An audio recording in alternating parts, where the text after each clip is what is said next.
নমস্কার বন্ধুরা, আশা করছি সকলে ভালোই আছেন। বং কিচেন নতুন একটা রেসিপিতে আপনাদের স্বাগত জানাই। আমি যে রেসিপিটি করব সেটি একটা সবজি দিয়ে চিংড়ি মাছের তরকারি। তার জন্যে আমি কিভাবে এই তরকারিটা করলাম বা চচ্চড়িটা করলাম প্রথম থেকে শেষ পর্যন্ত দেখবেন, আর যা যা নিয়েছি আমি দেখাচ্ছি। এদিকে আমি চিংড়ি মাছগুলোকে ভালো করে ধুয়ে পরিষ্কার করে নিয়েছি। কড়াইতে তেল গরম করতে দিয়েছিলাম, তেলের মধ্যে একটু লবণ হলুদ দিয়েছিলাম, কারণ চিংড়ি মাছটা যদি তলায় ধরে যায় সেই কারণে আমি এটাকে দিয়েছিলাম।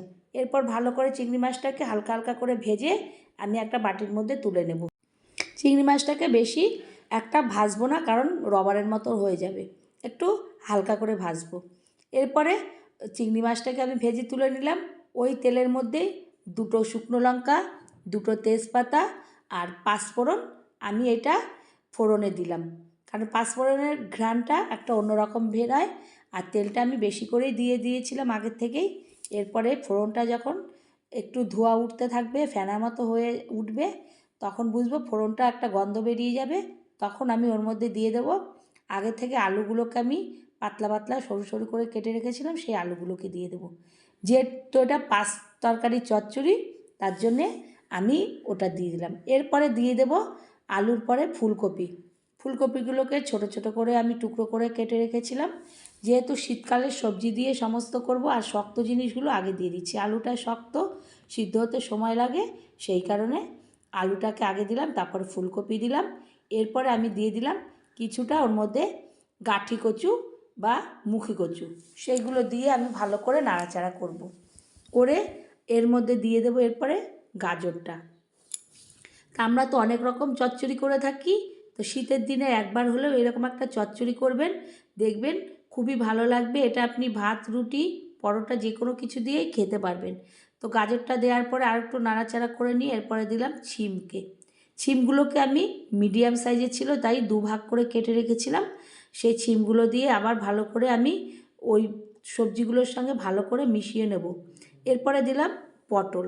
পটলকে আমি একটা পটলকে চার ভাগ করে কেটে রেখেছিলাম, সেই পটলগুলোকেও দিয়ে দিলাম। তারপরে দিয়ে দেবো বেগুনটাকে। বেগুনটাকে দিয়ে আবারও ভালো করে পটল বেগুন একসঙ্গে আমি ভালো করে ওই সবজিগুলোর সঙ্গে ভালো করে মিশিয়ে নেব আর নাড়াচাড়া করে নেব। বেগুনটা দিলে একটু জলটা ছাড়ে। এরপরে কিছুটা দিয়ে দেবো প্রায় 12-14টার মতন মোটা মোটা লঙ্কা চিড়ে রেখেছিলাম, পাকা কাঁচা মিলিয়ে সেইগুলোকে দিয়ে দেবো। দিয়ে সমস্তগুলো এবার ভালো করে আমি ভাজা ভাজার মতন নাড়তে থাকবো, কষাতে থাকবো, সুন্দরগুলো সব করে একবারে আমি ওগুলোকে মিশিয়ে নেব। এরপরে দিয়ে দেব কাঁচা টমেটো। কাঁচা টমেটো এখানে পাকা টমেটো ব্যবহার করলাম না, যেহেতু শীতের প্রথম দিকটায় কাঁচা টমেটোই ওঠে, সেই কারণে আমি কাঁচা টমেটো দিয়ে দিলাম। এরপরে মশলার মধ্যে এখানে দিয়ে দিলাম হলুদের গুঁড়ো, লঙ্কার গুঁড়ো আর লবণ। বেশি কিছু মশলা এখানে ব্যবহার করা যাবে না, তাহলে চিংড়ি মাছ দিয়ে যে পাঁচ তরকারিটার সেন্টটাই অন্যরকম হয়ে যাবে। এরপরে আমি ভালো করে ওটা মিশিয়ে নিয়ে একটা থালা দিয়ে আমি ঢেকে দেবো।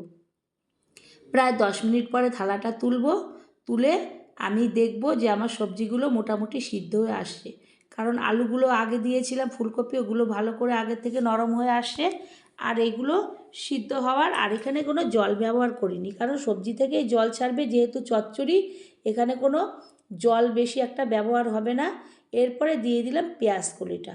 পেঁয়াজ কলিটা দিলে একটা অন্যরকম সেন্ট আসবে, পেঁয়াজের একটা গন্ধ, যে সেই সেন্টটা বেরোবে। পেঁয়াজকুলিটা লাস্টে দিলাম, তাইলে পেঁয়াজকুলিটা ডাঁটো মতন থাকবে, গলে যাবে না। এরপরে দিয়ে দিলাম চিনি।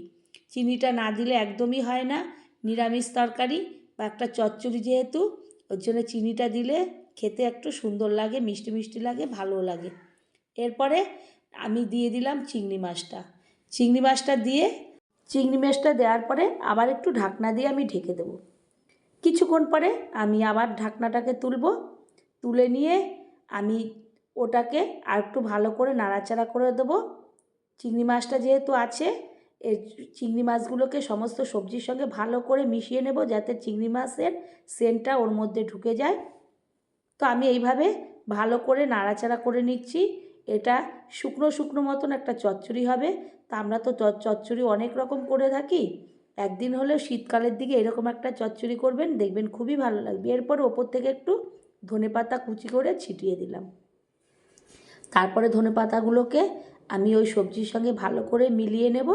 মিলিয়ে ধনেপাতার সেন্টটাও যাতে ওই সবজির মধ্যে ঢুকে যায় সেইভাবে মিশিয়ে আমি গ্যাসটাকে অফ করে রেখে দেব। তাহলে সুন্দরভাবে ফ্লেভারটা সব ঢুকে যাবে। এরপরে আমি একটা প্লেটের মধ্যে এই তরকারিটাকে তুলে নেব।